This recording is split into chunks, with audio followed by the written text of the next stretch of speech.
бейтаптарга жардам көрсөтүп колдоп келем. Эң оор илдет менен күрөшкөн бейтаптар келет. Көбүнчө оор акыбалда келишет Стамбулга. Бул жумушту алып кетүү аябай кыйын. Онкология менен күрөшкөн бейтаптар аябай өзүнүн психологиясы аябай бузулган болот. Ар бир сурооруна жооп бериш керек. Аябай көп онкология менен кайрылышат. Онкология көбүнчө депрессиядан болот. Шарттар аябай жакшы түзүлгөн. Мен ушул тармакта 7 жылдан бери иштейм. Операциясына 13 саат операция болду. Стамбулда ортопед онкологдон 3 эле ортопед онколог бар. Ийгиликсиз операция боло элек. Жатаканасына да жардам берем. Арзан баада колдоо көрсөткөнгө аракетимди жасап келем. Саламатсызбы? Менин атым Айзада. Өзүм Ысык Көлдөн 7 айылынан болом. 7 мектебинде окуп, андан кийин 68 мектепте 10-11 Бишкектен окудум. Андан кийин Кыргыз мамлекеттик Ишеналы Арабаев атындагы лингвистика факультетине тапшырдым. Ал жерде 5 жыл окуп, андан кийин мугалим болуп, ошол жерде 10 жыл эмгектендим. 10 жыл эмгектенгенден кийин 2018 жылы Түркия мамлекетине Стамбул шаарына кеттим. Стамбул шаарында эң эле биринчи жумушум переводчик болуп иштедим. Медиева деген кичинекей больница бар болчу, ошол жерде переводчик болуп иштедим. Азыркы тапта 7 жылдан бери ушул медициналык координатор болуп иштейм. Кыргызстандан, Россиядан, Казакстандан келген бейтаптарга жардам көрсөтүп колдоп келем. Негизи оорунун жалпы баардык эле түрүнө келишет Стамбул шаарына. Бирок Турция өзүңүз билгендей эле эң оор илдет менен күрөшкөн бейтаптар келет. Бул сөөк чучуктугунду алмаштырган онкология боюнча, трансплантация боюнча бейтаптар көбүнчө келет. Көбүнчө оор акыбалда келишет Стамбулга. Анан консультациядан баштап дарылана чейин жанында колдоо көрсөтүп келем. Көбүнчө бул орусча айтканда сарафанный радио деп коюшат. Мен өзүм мындай реклама бербейм. Инстаграмда көбүнчө реклама беришет. Ушул тармакта иштейм. Медтуризм деп мен реклама бербейм. Өзү сарафанный радио болуп эле. Мисалы бир тууганы келсе, анын тааныштары келет. Анан мен сизге айтып өтпөдүмбү? Арабаева университетинде 10 жыл иштеп кеткем. Ошол жерден көбүнчө студенттерим келет. Студенттеримдин туугандары ошонтип эле элден элге угуп эле келе беришет. Мен Стамбулга барганда эле өзүм уже жумуш издей баштадым. Кайсы жумушка иштейм, кайсы тармакта иштейм. Анан бир сунуш болуп калды. Кыргызстандан бир адам келген, бир тааныштар аркылуу чекапка келип калды. Ошо бейтап менен чогуу жүрүп, анан ошол жумушка кирүүнү өзүм чечтим. Бул жумушту алып кетүү аябай кыйын. Бул биринчиден психология тараптан өзүңүз билесиздер, онкология менен күрөшкөн бейтаптар аябай өзүнүн психологиясы аябай бузулган болот. Алардын туугандары менен да сүйлөшүүлөр жүргүзөт.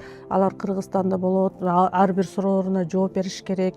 Анан ушул тармакта иштеп келгениме менин эң чоң түрткү бул жолдошум мени колдоп келет да дайымачы. Бейтаптарым менен кечинде дагы жумушка барганга туура келет. Өзүңүздөр билесиз, больницага барыш керек, которуп бериш керек. Анан эң чоң бул жолдошум колдоо көрсөтүп келет. Көбүрөөк бул онкология менен, аябай көп онкология менен кайрылышат.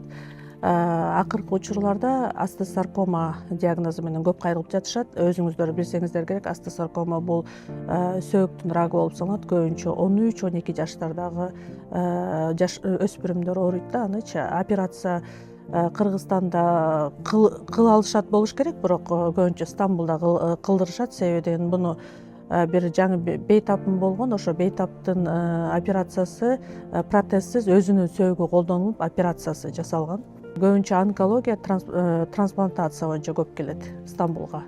Көбүрөөк калып калганы бул экологиялык фактор деп ойлойм. Анан экинчиден бул онкология көбүнчө депрессиядан болот. Чоң ооруга кабылгандан кийин эми бул аябай жакшы онколог изилден элек, бирок көп депрессияга кабылгандан кийин ал бейтап көбүнчө онкологияга кабылат да. Турциянын медицинасы менен Кыргызстандын медицинасы аябай эле астма менен жердей десем болот.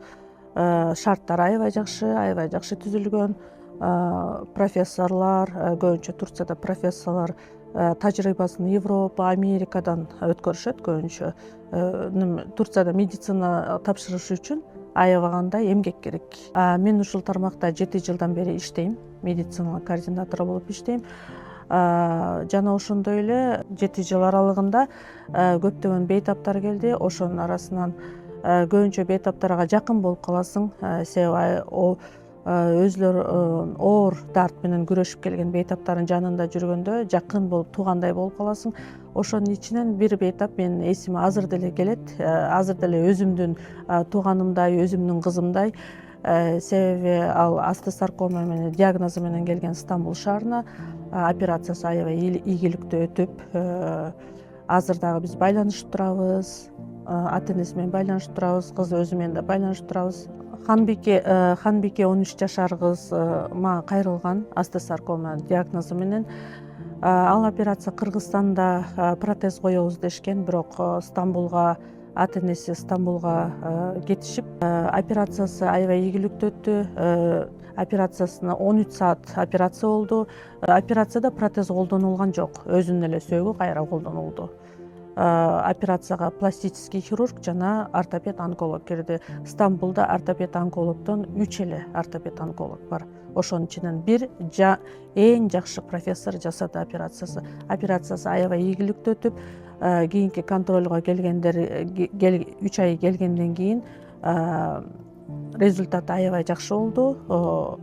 Буюрса контролго 2 айда, 3 айда, 6 айда бир келип турат. Анан 5 жыл өткөндөн кийин аны полный ремиссияга чыкты деп айта алабыз. Азыр деле ремиссияга чыкты деп айтабыз, бирок аны контролдоп туруш керек. 6 айдай дарыланды, анын ичинде 1 айдай больницада жатты, 5 айдай үйүнө барып келип чыгып контролго келип турду. Химиотерапияда алды, аябай жакшы өттү химиотерапиясы дагы. Ушу Ханбике бейтапты айта алам да, аябай өзүмө жакын сезем ушул бейтапты. Ханбикенин дайыма жанында болдум.